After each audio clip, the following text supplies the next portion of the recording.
So today we're going to start sauerkraut. And I say start it because it takes a while to ferment and be ready to eat. Now I have been told that if you use organic grown cabbage, then you can use all the leaves, but if it's not organic, you want to take the first couple leaves off. Now I'm not sure if this is organic, and the leaves kind of feel dirty, so I'm going to take them off and set them to the side. I've also taken off this top part. I am going to use the core, and I'll show you what for, but in the meantime I want to make sure that this is nice and clean to start out with. So I'm going to take off one more leaf because it feels a little bit sandy, and you're not supposed to wash it in regular tap water because apparently regular tap water has too much chlorine and that will mess up the process. So you rinse the sand off this board and wipe it dry.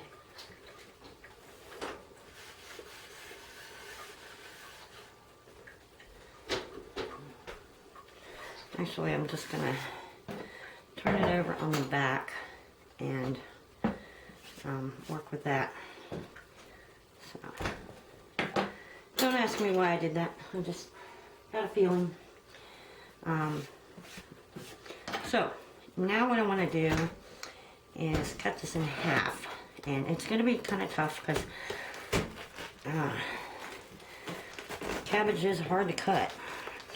Even though I sharpened my knife really well, it is a bugger to cut it all the way through, especially if you're weak. And right now my muscles aren't in the greatest shape. Okay, now during this process I do want to make a little bit of coleslaw. So I'm going to take a small amount because I'm just going to make coleslaw for me, and I'm going to put it in this bowl I have with some carrots because I'm going to throw a few carrots in. Actually, I want a little more than that. So now what I want to do is I want to take this core out.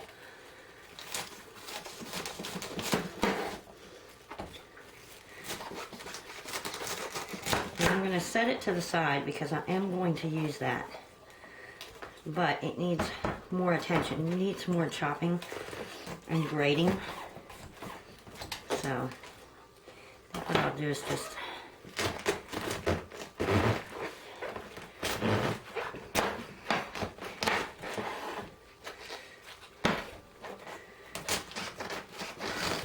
see, I'm cutting in this way to get this core out. And I'm going to set the core to the side.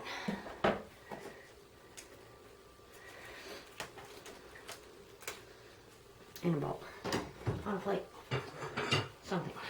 Oh, there we go. Okay, now I'm going to show you a little bit of how to cut it really thin, and then I'm going to cut the rest and come back because my camera battery is not that great.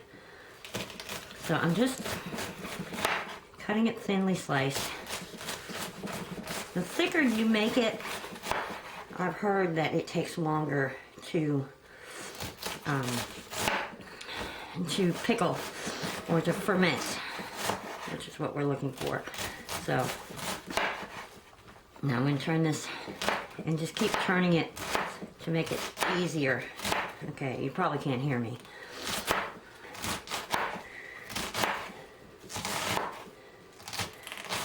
But this is basically what you're looking for. Now you can cut that a little more if you want. I think I will. And then I'm going to put it in the bowl, and I'm just going to keep cutting, and I'll come back when I'm done cutting all this up. Now, before I continue, I forgot to let you know that you're supposed to take a few of the outer leaves after you've discarded the ones that are from the very top.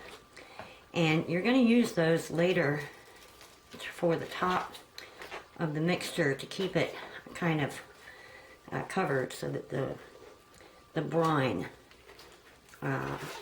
covers it, and the leaves will help to keep the oxygen out, because you want to keep oxygen away from it. Now, just to let you know, this is the first time I'm doing this, so if I sound like I really am not sure of myself, I'm really not sure of myself, because it's the first time I'm doing it. But sometimes you just have to jump right in and try something new. So here are my leaves, and I have 2 jars that may be too big, but I'm going to separate this in 2 because one of the batches I want to make with just salt, and the other batch I want to add in some apple, and I'll explain to you why in a little bit. So, alright, I'll be back when I finish cutting all this up. Okay, so I have my cabbage all cut up, and I'm going to separate these 2 evenly. And I have a round bowl and a semi flatter bowl, 2 different shaped bowls. Anyway, the reason for that is I want to remember which one I put the apple in and which I didn't. This will make it easier. So the apple's going to go into this one. So that's about half. Because of the different shapes of the bowl, it's kind of hard to tell. But anyway, now the next thing we need to do is we need to add salt. Now, the types of salt that you're supposed to use is either canning and pickling salt, like this, or you can use the sea salt, but you're supposed to make sure that there's no processing in the salt. Use a pure salt for this. Now, there are many different, I researched many different ways to figure out how much salt to put in, and I really had a hard time with it. So I'm starting out with you saw the size of the cabbage I started out with, and I only took out just a little bit to reserve for coleslaw. So I'm going to start with 2 tablespoons for the whole batch. And this is a tablespoon, so I've got my salt already. So I'm going to use 1 here. And 1 here. Now, this recipe does not call for any liquid, water, anything. The contents you saw at the beginning of the video, like the vinegar and stuff, that's all for my coleslaw. So basically what you want to do is just start mixing the salt through each batch. Sorry, that's my bird. Mix it through each batch, and what you want to do also is make sure your hands are clean. Now, even though we are fermenting this and trying to create bacteria, good bacteria, we don't want bad bacteria. So make sure your hands are clean, and make sure that you use a clean towel. Because there's no sense in washing your hands if you're going to use a dirty towel that's been sitting there for a couple days. Anyway, once you get the salt mixed in, then you just basically want to start squeezing it. And the squeezing is going to infuse the salt into the cabbage. It's also going to allow the moisture and the juice to come out of the cabbage, and will create the brine, which is the liquid that it's going to sit in. So this is a process that takes a long time. It's not something that you can do right away, but you can use many different techniques. You can just get in there with your hands. You can get in there with a utensil and mash it. People sometimes use a wooden utensil that smashes it, or they use like a ladle to smash it down. But right now I'm just working it with my hands, and you can see it's already starting to get, the volume is going down slightly. So I'm going to work both of these, and I will come back and tell you how long it took me. And I don't think it's a very quick process, so I'm going to figure out a way to wash my hands and turn off the camera, and I will be back.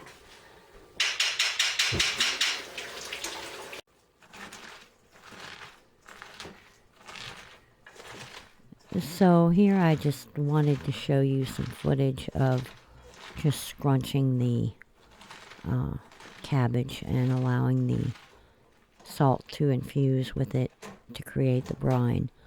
Here I'm trying the spoon method and it's not working out for me, so that's not a method I wanted to keep trying.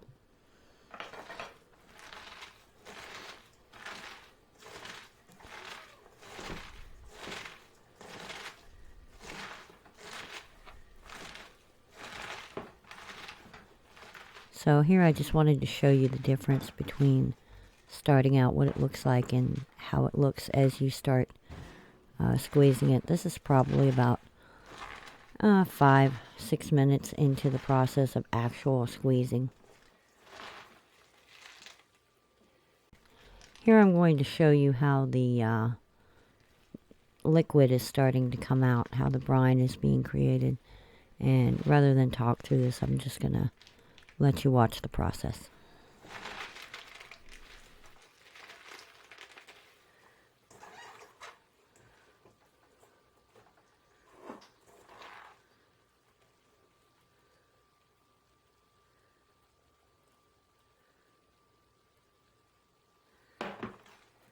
Actually, this is about 10 minutes since I started counting, and even through filming and turning the camera off, I really worked it hard, and you can see that there's already this brine, this juice that is coming out, and it seems like it takes forever, but it really doesn't. But it does give you a workout.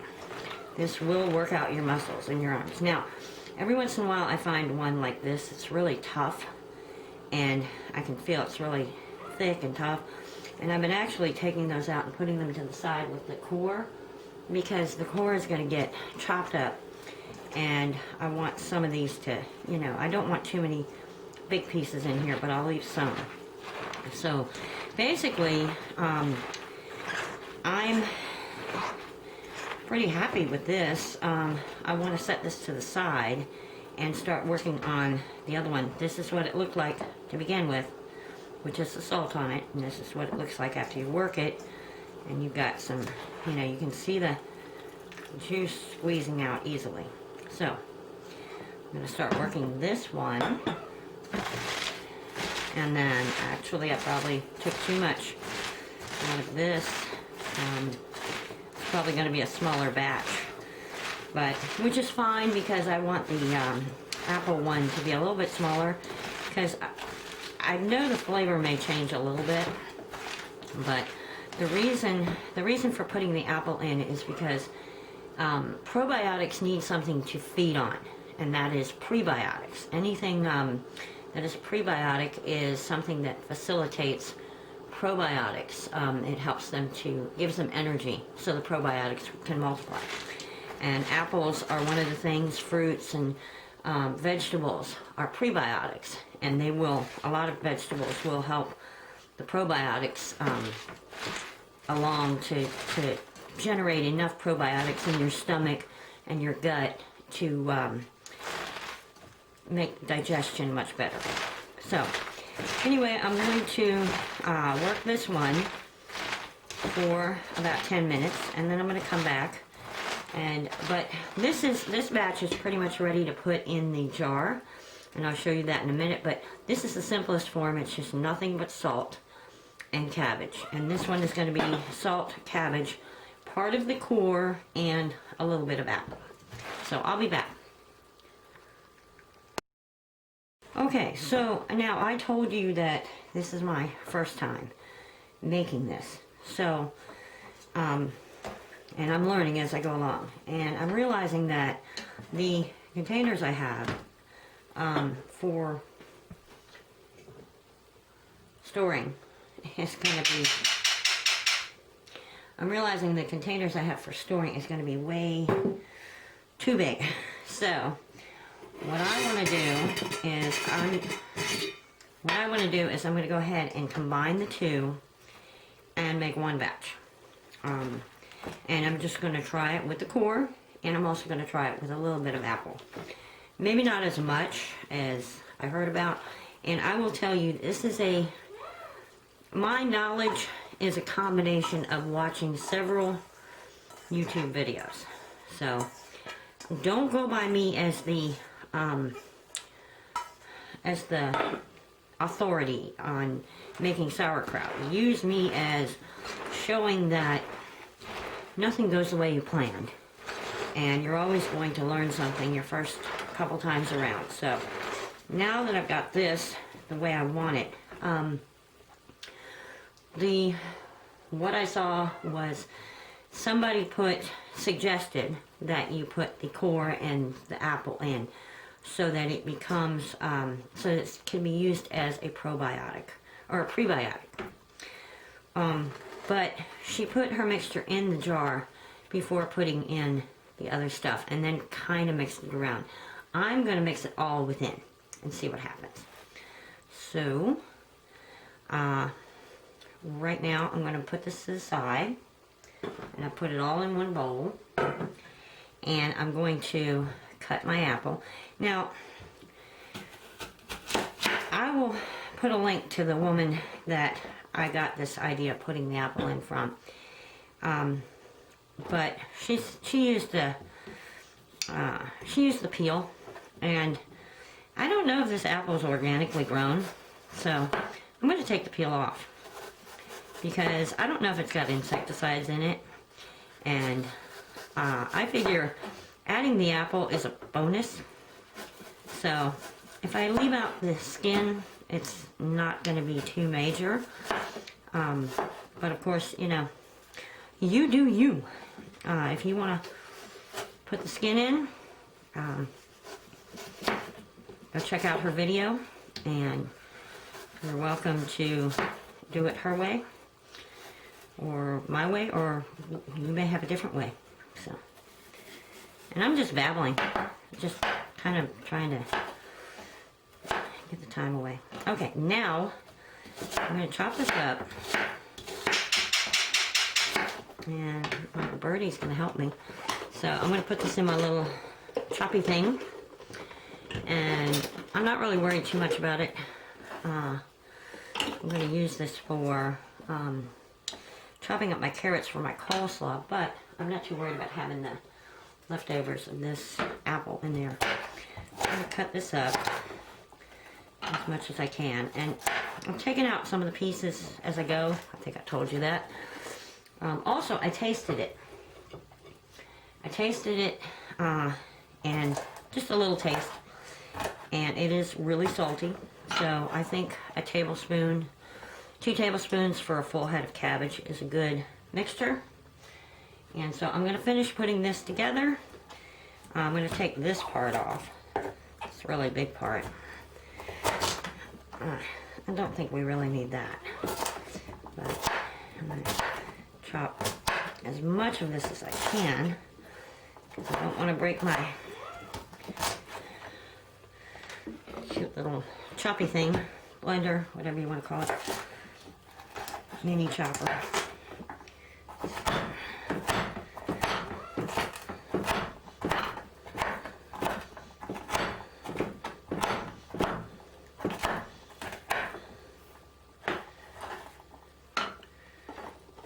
I'm getting stuff everywhere. It's okay. That's okay. Alright, a little bit more here. I want to get every bit of this cabbage, especially since that other stuff really chopped down. I mean, it really went down when I mixed it and put the salt in.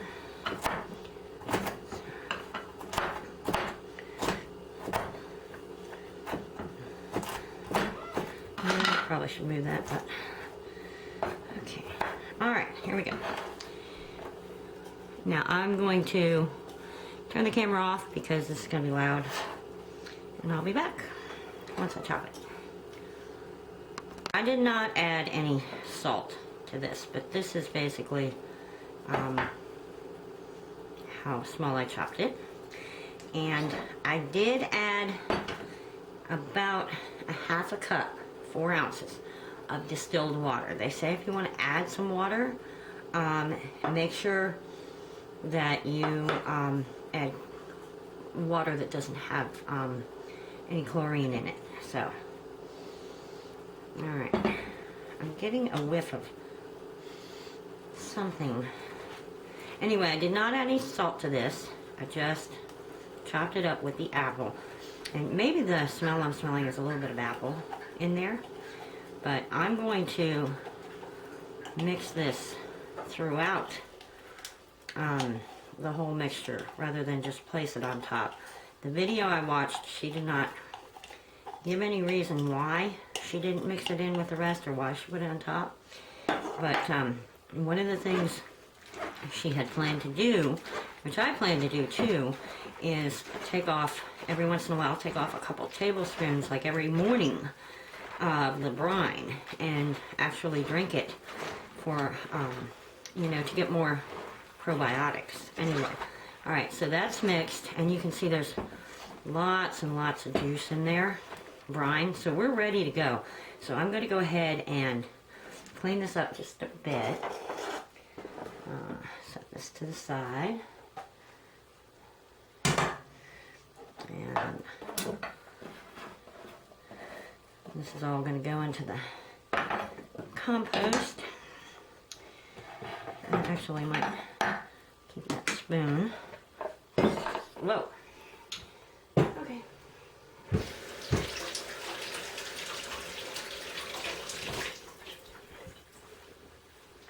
At this point, I can just take my jar, make sure we're in camera. Oh, good. Okay. So, what I have done is I have also made a little label. I don't have any labels, so I'm just using a, what do you call it? Why can't I think? Using some post-it notes I had for without apple and with apple. So since we just made it into one batch and made with apple, we're going to use this one.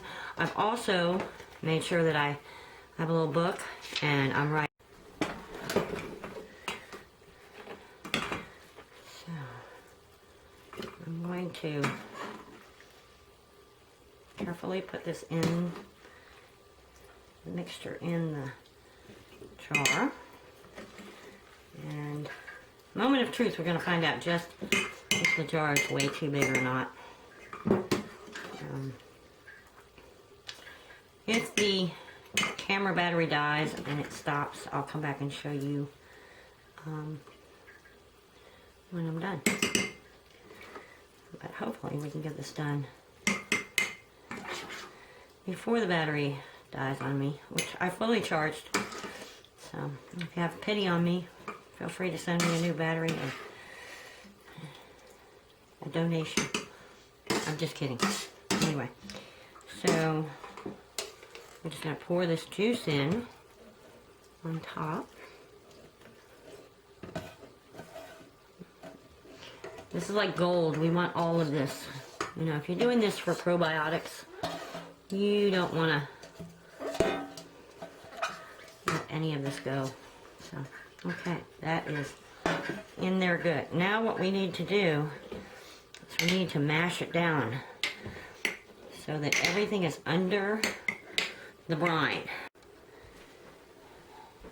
So what I was saying before the camera was so rudely cut out is you want to push this down so that everything is under the water. You don't want anything sticking up above the water like this. Now, look what I found after I'm done. Anyway, it's a crab knocker for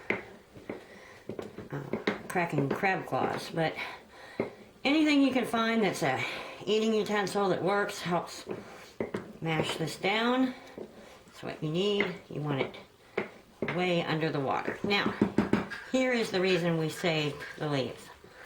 The leaves go on top, and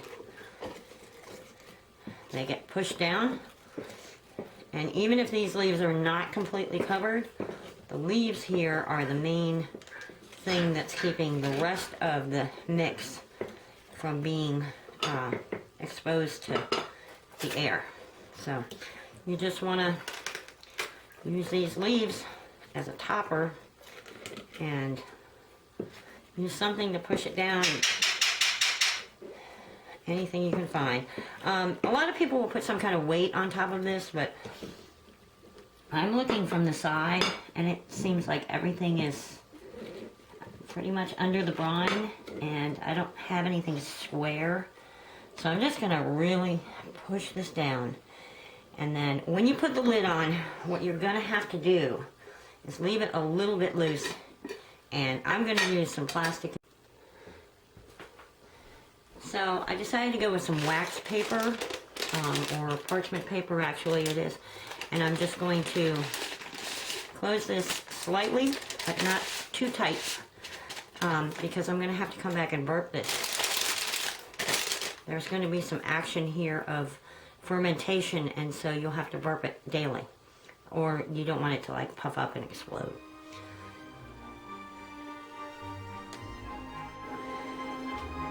So there you have it.